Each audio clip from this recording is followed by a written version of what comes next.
Aujourd'hui, nous allons parler lecture avec Tout le bleu du ciel de Melissa d'Acosta. Bonjour, moi c'est Nathalie, la Green Life de Nat, sur tous les réseaux sociaux. Avant d'aller plus loin, n'hésitez pas à vous abonner et à activer la petite cloche pour recevoir les notifications et à mettre un petit pouce bleu pour soutenir mon travail. Merci. On se retrouve donc aujourd'hui avec une deuxième chronique lecture. Et nous allons parler de Tout le bleu du ciel de Melissa d'Acosta, dont le dernier livre Tenir debout vient de sortir aux éditions Albin Michel, du moins il y a quelques semaines, et déjà remporte un très beau succès. Au départ, j'avais prévu de vous parler d'un autre livre, ou plus précisément d'une trilogie, mais voilà, entre-temps, j'ai terminé ce livre plein de poésie, et j'ai tout de suite eu besoin, du coup, de partager avec vous mes émotions. Alors ça faisait 1 an à peu près que ce livre attendait dans ma palle, plus précisément ma pile à lire, pour ceux qui, comme moi, ont du mal avec les sigles. Et voilà, donc comme je vous le disais dans ma première vidéo lecture, j'aime alterner les genres, les romans un peu sombres, les thrillers, polars, comédies, parfois science-fiction, fantasy. Moi j'aime vraiment tous les genres, y compris historique, pour peu que ce soit un petit peu romancé malgré tout. Donc quand j'ai acheté ce livre il y a 1 an environ, je savais déjà que je ne le lirais pas tout de suite parce que je sentais que je me ferais déborder par mes émotions, ce en quoi je ne me suis pas trompée. J'irais jusqu'à dire que je n'étais pas prête à recevoir ce cadeau parce que vraiment ce livre, je l'ai reçu, je l'ai vécu comme un cadeau que l'auteur nous envoyait. Alors pour vous donner une idée du sujet, je vais vous lire la 4e de couverture. Petiteannonce.fr. Jeune homme de 26 ans, condamné par un Alzheimer précoce, souhaite prendre le large pour un ultime voyage. Recherche compagnon, compagnonne, d'aventure pour partager avec moi ce dernier périple. Émile n'a plus beaucoup de temps à vivre. Il a décidé de fuir l'hôpital, la compassion de sa famille et de ses amis. À son propre étonnement, il reçoit une réponse à son annonce. 3 jours plus tard, devant un camping-car acheté secrètement, il retrouve Joanne, une jeune femme coiffée d'un grand chapeau noir qui a pour seul bagage un sac à dos et qui ne donne aucune explication sur sa présence. Ainsi commence un voyage stupéfiant de beauté où naissent, à travers la rencontre avec les autres et la découverte de soi, la joie, la peur, l'amitié, l'amour, qui peu à peu perce la carapace de douleur d'Émile. Et là, c'est le début d'une aventure qui va vous faire voyager avec les protagonistes et vous transmettre des émotions qui risquent de vous submerger. Donc, au vu du sujet, on se doute de la fin. Donc, d'entrée, on nous annonce que Émile, 26 ans, est atteint d'un Alzheimer précoce et on lui donne 2 ans à vivre. Donc forcément, se pose la question, que va-t-il faire? Puisque de toute façon, donc, il s'est condamné. Comment l'entourage va vivre tout ça? Bien évidemment, comme on s'en doute, les parents, l'entourage, la famille vont tenter de le convaincre à accepter de participer à des essais concernant la maladie, sachant que en aucun cas ces essais le feront guérir, c'est juste pour éventuellement essayer de comprendre mieux cette maladie. Seulement voilà, Émile a ses propres émotions et se sachant condamné, il n'a pas forcément envie de vivre à travers ces essais et de voir le chagrin de la famille, la peur, l'angoisse, l'horreur de voir celui qu'on aime, son enfant, son ami, partir tout doucement. Il décide donc de partir à l'aventure afin d'épargner à ses proches, de le voir se dégrader petit à petit, et lui, pour s'épargner de voir la souffrance dans les yeux de ceux qu'il aime.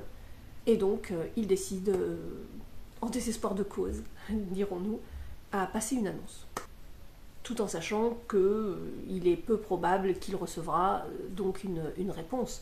Sauf que, miracle, il reçoit bel et bien une réponse d'une personne prête à partir tout de suite. Sauf que du coup, au tout début, il se pose la question, mais qui peut être aussi tordu oui, pour répondre à une telle annonce et partir comme ça avec quelqu'un qu'il ne connaît pas et s'engager sur plusieurs mois, peut-être 2 ans, avec quelqu'un qu'il ne connaît pas, quoi. Du coup, Émile se pose quelques questions au tout début. Le fait que ce livre soit un sacré pavé, parce que il y a 821 pages, donc oui, c'est un sacré pavé, mais on prend le temps de vivre chaque instant avec Émile et la personne qui l'accompagne, donc Johanne. Et au fil du temps, on s'attache à tous les personnages. Au début, quand vient la rencontre avec Johanne, on se dit, bon, voilà la personne qui va aider Émile. Johanne, donc, est une jeune femme plutôt renfermée, qui ne sourit pas, qui parle peu. Du coup, Émile s'interroge, et nous aussi, parce que on se dit, mais quel étrange petit bout de femme. Et en fait, au fil des chapitres, petit à petit, on voit Johanne esquisser un sourire, puis 2, puis parler un petit peu plus, comme si au contact d'Émile, elle reprenait vie. On se doute qu'elle cache un lourd secret, parce que ce petit bout de femme, toujours habillée en noir, avec ce grand chapeau qui la cache, on se dit, mais quel est ce fardeau qu'elle traîne? Qu'a-t-elle vécu pour être ainsi? Et donc, petit à petit, Émile finit par lui redonner le sourire. Et du coup, on s'interroge parce que on se demande mais qui est qui en fait? Est-ce que c'est Johanne qui est venue aider Émile, ou ne serait-ce pas Émile qui est en train d'aider Johanne? Et pendant toute la première partie du livre, on voit cet échange se produire. Et au fil de la lecture, on voit que lors des blackouts d'Émile, puisque donc la maladie progresse, a priori assez rapidement, et donc il doit faire face à des blackouts. Et par moments, il se réveille et en fait, il a oublié parfois jusqu'à plusieurs jours. Et à chaque fois, c'est la panique. Alors au début, quand il retrouve Johanne, bon, il est à la fois rassuré parce que c'est un visage qu'il connaît, mais il la connaît peu encore. Donc, mais au fur et à mesure, on sent un lien qui se crée entre eux. Et en fait, c'est comme s'ils s'élevaient tous les deux. Et c'est tellement bien écrit. Je vous avoue, d'habitude, je lis d'un trait, je lis vite, je veux tout de suite connaître la fin et tout. Et même lorsque ce sont des pavés, j'aime lire assez rapidement. Là, j'avoue, je me suis tellement attachée aux personnages, ainsi qu'aux personnages secondaires, ceux qu'ils rencontrent tout au long de leur chemin, que je n'avais pas envie de les quitter. Donc, je lisais quelques chapitres par jour, j'essayais de faire trader la lecture pour ne pas arriver à la fin trop rapidement. Donc, je dirais que ce livre est composé de 2 parties. La partie où, la première partie, donc qui dure quand même assez longtemps, où voilà, on suit Johanne et Émile tout au long de leur périple dans les Pyrénées, leurs rencontres, les amitiés qu'ils se créent, les personnages auxquels ils s'attachent et auxquels nous nous attachons. Et pendant toute cette première partie, quand Émile revient de ses blackouts, il se souvient de Johanne et donc l'histoire reprend son cours et tout va bien. Enfin, dans la mesure du possible, évidemment. Et puis vient la bascule où Émile ne parle plus de Johanne quand il écrit, ou de la jeune femme en noir. Et là, on comprend que effectivement, la maladie est en train de gagner, quoi. Mais on découvre également un autre visage de Johanne. Et on découvre petit à petit donc son histoire et le gros fardeau qu'elle traîne avec elle, effectivement. Et donc, en fait, on voudrait que le temps soit comme suspendu, et en fait, c'est pour ça que je voulais pas terminer ce livre, en fait. Je voulais rester avec ces deux personnages et leurs amis de passage. Et bon, il faut quand même terminer sa lecture. Mais je ne vais pas vous spoiler, donc je ne vous dirai pas la fin. Mais je n'aurai qu'une chose à vous dire. Si vous aimez les belles histoires, les belles émotions, les belles plumes, n'hésitez pas.